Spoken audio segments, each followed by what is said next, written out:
Alors on s'intéresse à l'information dans mon service depuis longtemps. On essaie d'appliquer la loi. La loi exige que on essaie d'informer le patient de façon à ce qu'il prenne les décisions le concernant en ayant suffisamment d'éléments pour être autonome. Le temps où le médecin décidait pour le patient est passé. On s'est posé la question de savoir si ces patients retenaient beaucoup, moyennement ou pas du tout d'informations. Alors on a fait une enquête, on s'est intéressé à 100 patients, et donc quand on fait le bilan de cette information, on se rend compte que très peu d'éléments sont finalement restitués par les patients. Ils peuvent retenir qu'ils vont mourir, parfois, ils peuvent retenir qu'ils vont être hémiplégiques, mais ils retiennent, c'est un peu flou.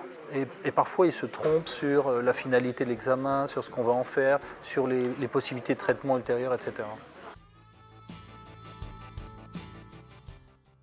Il y a eu récemment un grand professeur d'urologie et un autre grand professeur de pharmacologie, grand entre guillemets, qui ont publié des ouvrages qui indiquent qu'il ne faut plus prescrire de médicaments pour faire baisser le cholestérol.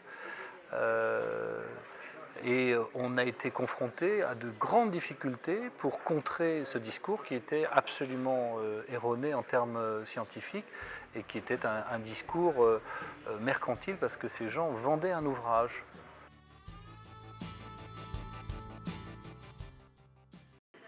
Alors c'est le rôle du médecin que de délivrer l'information vis-à-vis des risques qui vont être éventuellement subis par le patient. Mais le patient peut indiquer au médecin qu'il ne souhaite pas avoir d'informations, et à ce moment-là, il faut respecter cette décision.